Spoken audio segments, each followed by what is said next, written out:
ഇന്ന് പൈനാപ്പിൾ കൊണ്ട് ഒരു തൊടുകറിയാണ് ഉണ്ടാക്കാൻ പോകുന്നത്.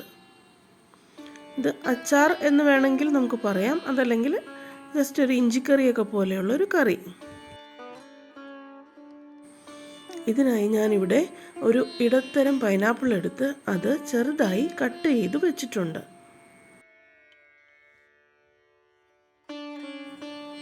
കുറച്ച് കറിവേപ്പില എടുത്ത് കട്ട് ചെയ്ത് വെച്ചിട്ടുണ്ട്. പിന്നെ 4-5 പച്ചമുളകും ഒരു ചെറിയ കഷ്ണം ഇഞ്ചിയും ചെറുതായി അരിഞ്ഞു വെച്ചിട്ടുണ്ട്.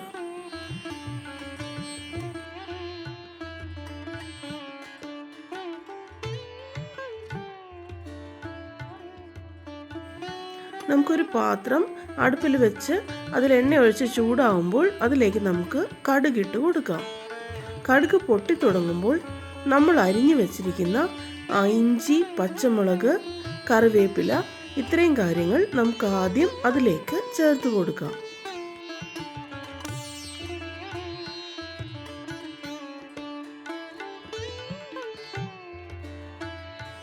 അതെല്ലാം മൊരിഞ്ഞു വരുമ്പോഴേക്കും നമ്മൾ അരിഞ്ഞു വെച്ചിരുന്ന ആ പൈനാപ്പിൾ കൂടി നമുക്കതിലേക്ക് ചേർക്കാം. ഇതിലേക്ക് ആവശ്യത്തിനുള്ള ഉപ്പ് കൂടി നമുക്ക് ഈ അവസരത്തിൽ ചേർക്കാം. ഇനി അത് ഒന്ന് ഇളക്കി കൊടുത്ത് കുറച്ച് നേരം അടുപ്പിൽ വെച്ച് അതൊന്ന് മൊരിഞ്ഞ് അല്ലെങ്കിൽ കുറച്ച് വെന്ത് വരാനായിട്ട് ടൈം കൊടുക്കുക. ഇതിലേക്ക് 1 ടീസ്പൂൺ ഉലുവയും കായവും കൂടെ പൊടിച്ചതും കൂടെ ഞാൻ ഈ സമയത്ത് ചേർക്കുന്നുണ്ട്. കുറച്ച് സമയം കഴിഞ്ഞപ്പോൾ ഇത് ഏതാണ്ട് ഈ ഒരു രീതിയിലായി. അത് കുറച്ചൊന്ന് മൊരിഞ്ഞൊരു ഫ്രൈ പോലെ ആയിട്ട് വന്നിട്ടുണ്ട്.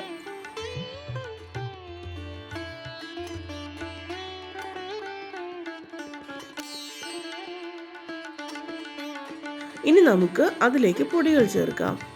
1/2 ടീസ്പൂൺ മഞ്ഞൾപ്പൊടി, 2 ടീസ്പൂൺ മുളക് പൊടി, 1 ടീസ്പൂൺ കാശ്മീരി മുളക് പൊടി, ഇത്രയുമാണ് ഞാൻ ഇതിലേക്ക് ചേർത്തത്.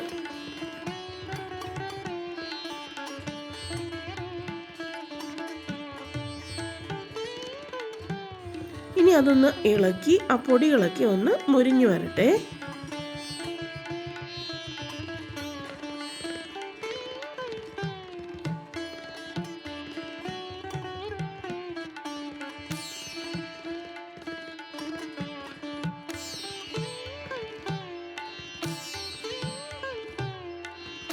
ഇനി നമുക്ക് ഇതിലേക്ക് പുളിവെള്ളം ചേർക്കണം. ആദ്യമേ തന്നെ നമുക്കൊരു നെല്ലിക്ക വലുപ്പത്തിൽ പുളിയെടുത്ത് വെള്ളത്തിൽ ഇട്ട് വെച്ച് അത് നന്നായി പിഴിഞ്ഞ് നമുക്ക് ആ വെള്ളം ഇതിലേക്ക് ചേർക്കാം. പിന്നെ ഒരു 1.5 ടേബിൾ സ്പൂണോളം ശർക്കര നീര് കൂടി ഞാൻ ഇതിലേക്ക് ചേർക്കുന്നുണ്ട്. അത് ഓരോരുത്തർക്ക് ഇഷ്ടമുള്ള രീതിയിൽ ചേർക്കാം, മധുരത്തിൻ്റെ അളവ് എത്രത്തോളം വേണമെന്ന് വെച്ചാൽ. അങ്ങനെ ആ പുളിയും ശർക്കരയും കൂടി ഇതിലേക്ക് നമ്മൾ ചേർത്തിട്ടുണ്ട്. ഇനി കുറച്ച് നേരം കൂടി അതൊന്ന് വെന്തോട്ടെ. ആ പുളിയും ശർക്കരയൊക്കെ അതിലേക്കൊന്ന് പിടിച്ച് കിട്ടാനാണിത്.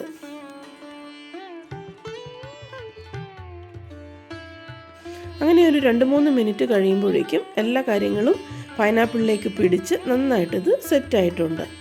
അങ്ങനെ നമ്മുടെ പൈനാപ്പിൾ തൊടുകറി റെഡി ആയിട്ടുണ്ട്. 1-2 ദിവസം വെച്ചതിന് ശേഷം ഉപയോഗിക്കുകയാണെങ്കിൽ കുറച്ചുകൂടി ഇതിന് ടേസ്റ്റ് ഉണ്ടാവും. Thank you.